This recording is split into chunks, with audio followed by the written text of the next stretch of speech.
Okay, so don't mind that I look pretty crazy. I'm upstairs in the attic because everybody is sleeping downstairs and I don't want to wake anybody up. Um, yeah, so the last couple weeks has been kind of crazy as far as raising a puppy.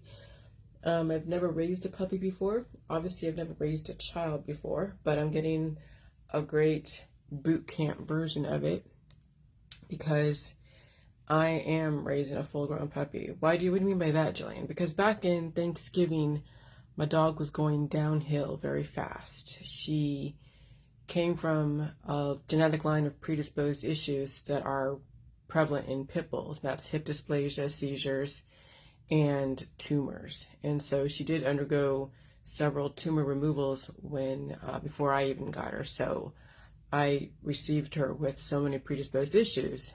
And then with this climate change, her predisposed issues came to surface like exponentially. And so I theorized a couple of years ago that people can live indefinitely, but obviously, at what point do you start over again in the same body?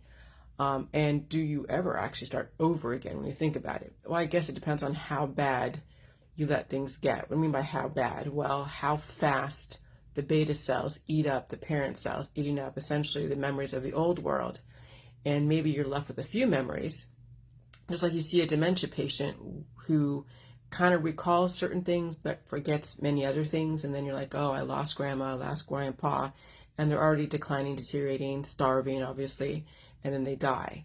And or they get into themselves into a situation like dementia patients sometimes go outside and they don't know where they are, they get lost, and they walk in front of a car and they get killed or something.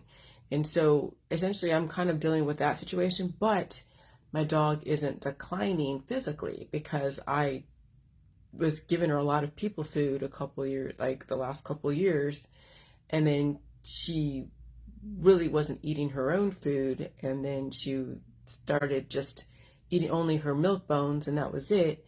But she wasn't getting the vast amounts of nutrition she needs, and so even though her fur and her face, and she looked like a puppy, you saw pictures of her, but she was really skinny.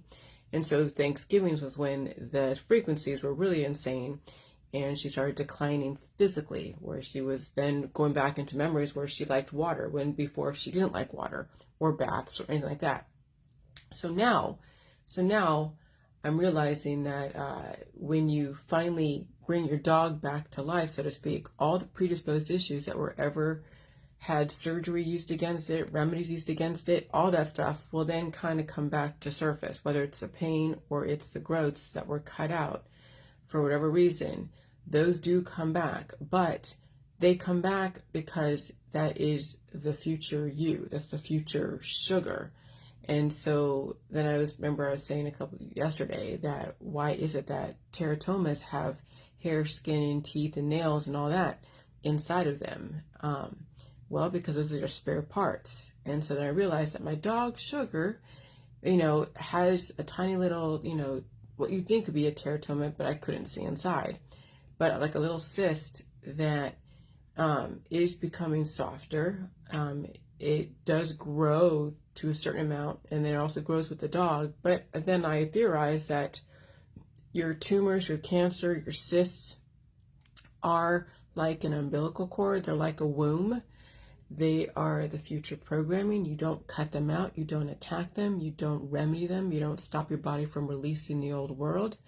And so I just keep power feeding my dog. But then I also see that she is like a puppy. She's hard to control sometimes until she's ready to relax. So like in the middle of the night when things are more chaotic because her beta cells are now awake and they're running her, she'll walk around and she knows where to pee. She doesn't pee on my carpet anymore. She only pees in the bathroom on the pee pads.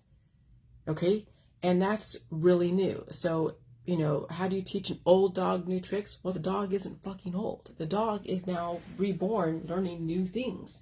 She never did that before, but she never had to because she was always able to go downstairs. But when I'm downstairs, she's able to get up off her little poofy dog bed and go to the door and go to the restroom. But before, maybe she would pee in her sleep, but not anymore. Now she actually throws herself off the bed, whether her little dog bed or she takes herself off the bed on my bed and goes to the bathroom. And so, but then when she's trying to get comfortable, she is walking all over the bed, everywhere, even on my head if I don't stop her. Okay, which she's never done before, but that's like a toddler that has no regard for anything, that has no regard for space, but before she would never do that. So, and then also getting, caught in corners or falling asleep in corners or getting, stuck some places.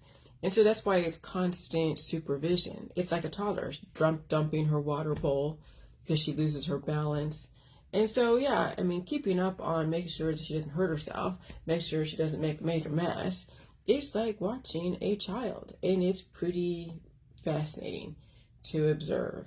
And so, I just keep talking to her and keep reassuring her that everything's going to be fine, because it will. She just has to go through this process. When you think about it, it's like she's in hibernation mode, and then in the springtime, all those little things that she has in her body will hatch and be released, and then it will then be her new body, because she's getting heavier. I'm telling you, my body has been so sore the last couple of days, and maybe because of frequencies, but also using my muscles to control her, to put her down for a nap, because she's so restless and she wants to keep going. She's like has this fear of missing out. Ooh, I gotta go because I have something at the door. All right, bye.